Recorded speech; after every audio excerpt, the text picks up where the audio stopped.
Your exit is much more important than your entry is. Now, that might sound confusing, but it's the truth. You all know how I stress out defensive trading over offensive trading, and this is basically what I mean by that. So, your exit is so much more important than your entry. You could have the best entry in the world. You could buy literally at low a day. But if your exit is not good, then you're either not going to make as much money or you're going to lose money. Therefore, your exit is so much more important. You could have the worst entry in the world, the completely worst fill. You bought really, near the high, but if your exit is a good exit, you could still make money on that trade. So this is a take profit strategy. This is technically, personally what I use and how I trade. I'm a very defensive trader. I play very conservative. It's all about preserving your capital rather than growing your capital. If you work on preserving it, it's obviously going to grow because you are preserving it and you're learning and you're making money in the interim. So I always will sell 50 to 75% of my position once we get a decent push up or down from my entry. So let's say I'm in a position and the stock starts ripping up or down, depending if I'm in calls or puts. I'm automatically going to sell 50 or 75% of my position once we get that push, just to lock my profits in when I have them. Like I said, defensive mindset. Take profits when you have them, because a minute from now, 5 minutes from now, 10 minutes from now, you might not have them. And you're going to look back and be like, I wish I wasn't greedy. And I wish I took profits when I had them just to protect myself. And you're going to thank me for this. So, depending on the market, are we trending? Are we, we have clear direction? Are we chopping? That's what's going to decide if I'm going to sell 50 or 75% of my position. If I'm in larger position size, maybe I'll sell more. It's really all subjective. It really all depends on the trader, your account size, your risk tolerance. Are you happy with the profits? It's important for you not to look at your P&L. You can get a good estimate, by how well the stock reacts. But I will sell usually 50 to 75% of my position. And then what I do is, this is what's key, is I put my remaining 25 or 50% of my contracts at break even or a little below break even, so I can never make the trade go red on me. Think about it. If you sell your position on the way up or down, you're locking in that profit. It can't be taken away from you. You sell at a 50 cent gain. That 50-cent gain on the 50% or 75% of your contracts is locked in. It cannot go red on you as long as you do not go below your break-even price. That's why I put the remaining contracts at break-even or a little below, depending on the setup, so I can never make it go red on me. And you're going to get a better feel of this on this example that I'm about to show you all. So on the left here, we have Boeing stock, and on the right here, we have the 175 calls. This was on a Wednesday, so these contracts expired in 2 days on the Friday. The left here we're going to look at is the stock, and this is actually a setup that I took myself, and this was out of daily demand. We had pushed very strong aggressively out of daily demand, and then the next 5-minute candle, which is this red basing right here, we basically balanced out, consolidated, and market participants basically agreed on price. And I took this long at a speculation that we were going to get a 5-minute rally base rally to the upside. So during this red candle is when I took it long out of speculation. I got long on the option contracts at $1.83. That was at the time Boeing was around 171.80 cents. I'm going to pull up the Excel file in a second, but going back to the take profit strategy is once we made a strong push up, that's when you have to sell 50 or 75% of your position. And I'm going to explain, what would have happened if you didn't and if you did. So let's say we had a target of, 175, which is up here where my cursor's at on the left side of the screen, which never triggered. We never reached 175 on this day. So technically, if we wanted to ride this to target, we would have never got to target and we would have got dumped on after we rejected the 174 mark. So why I take profit is for this reason. So just for simplicity purposes, let's say we bought 10 contracts at $1.83. If I sold half position once we got to move up to maybe a resistance point, once we got to move up, fast on the contracts, it's very subjective. It depends on when you exit. Some people might exit too soon. Some people might have the best exit. It really all depends based off of a chart, what makes sense on a chart. Or if you get a strong push and you're happy with your profits, take half or 75% off the table. So in this case, let's just say we sold 5, once we pushed up to this resistance point, we pushed up, it didn't reject. Next candle, we continued to push up, and this was a trend line resistance, or no, this was a resistance, I think, from like 2 days ago. We came up, didn't reject, but I took profits. I'm happy. I made 60 cents on the contracts. I'm selling 50% of my position.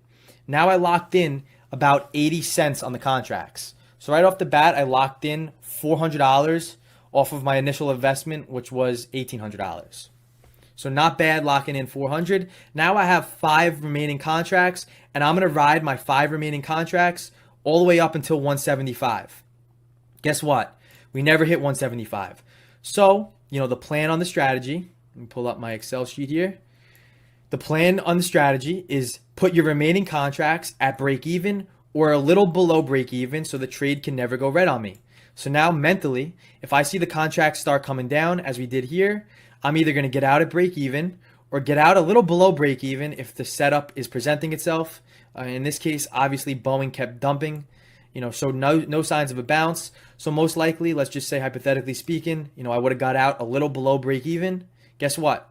My 5 remaining contracts were red, but because they were close to break even, it was a small loss on the 5 remaining. But the other 5 that I sold earlier was for a bigger profit.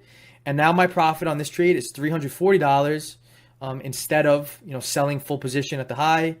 And now I made 19% on the trade.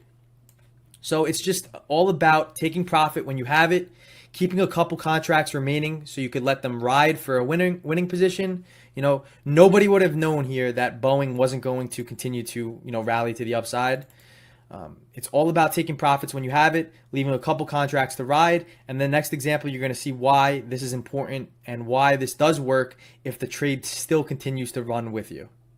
So here we have Microsoft, which had a 4-hour supply at 209.40, which we rallied very strong into this move, into the supply zone. And then the next 5-minute candle, we started basing out. But what I liked here was this nice wick here and how we were stalling out. Weren't really rejecting, but we were stalling out at this 4-hour supply zone. Yes, we were basing, so there was no real clear direction yet to the downside.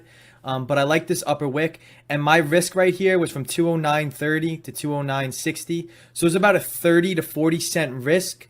And 30 to 40 cent risks, I'm taking those trades all day long just because the risk is so small and my reward is so high. My target was at 207.60.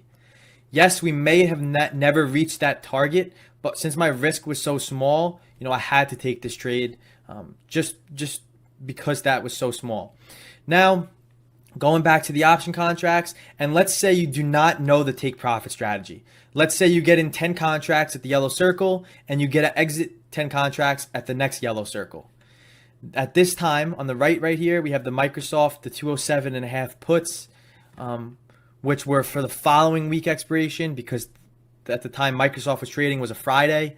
And as you all know, I do not trade current week's expiration unless I'm scalping on a Friday. I'll trade the following weeks.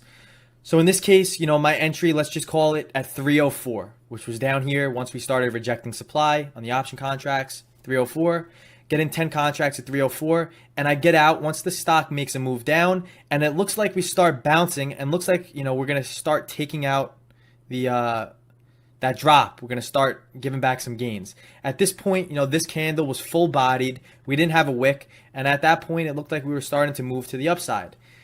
Half of the people, if you do not take your profits when you have them, are going to get scared, you're going to get shaken out, and you're going to try to protect yourself and take profits. In this case, if you get out at the yellow circle, that's when the stock's going to be about $3, or the option's going to be about $3.20. So in this case, if you did not use the take profit strategy, you're only going to make $160. You're still green on the trade, but you definitely, got shaken out of your exit and you missed another move down to the downside if you were to use the take profit strategy. Now, we're going to keep our exit or our entry at the same point, but we're going to take profit half contracts once we get a straight move down, and then we're going to take our next half at target, which is down here at this demand zone. So again, we take 10 contracts at 304, and then we got a nice push to the downside. You see this red candle right here? 10 out of 10 times, if I'm in up here and we get a strong move down like this for over $1, even if it wasn't $1, even if it was like, a mid push down, midway through this candle, and we got a strong aggressive push down, I'm taking off half position 10 out of 10 times.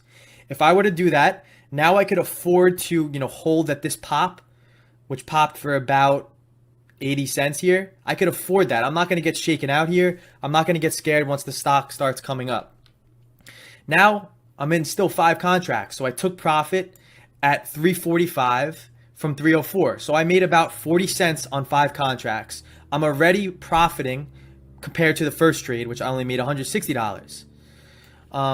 Now I could hold unless this stock wants to, start moving to target.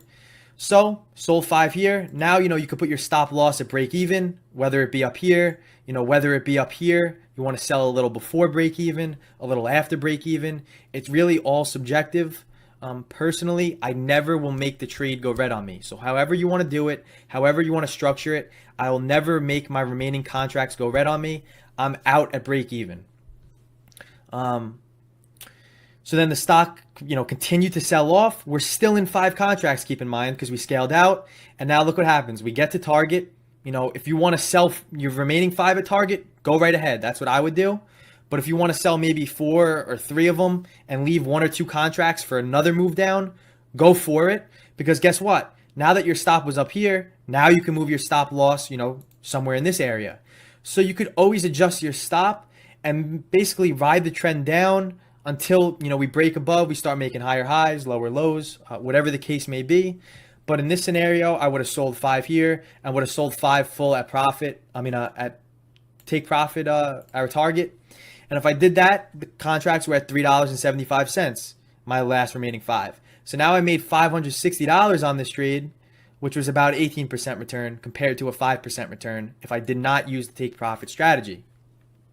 And right here on the right is the option chart, and this would have been a nice comparison showing you if you do not use the strategy compared if you do. Now, obviously, all cases are going to be different. All setups are going to be different. Every trader is also going to be different. So there's a lot of different variables that are going to affect this. So I recommend you going and practicing this.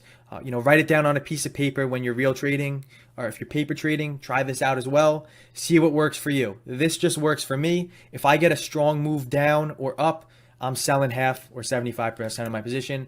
It's just protected me sometimes in the past if the stock does want to reverse or continue without me.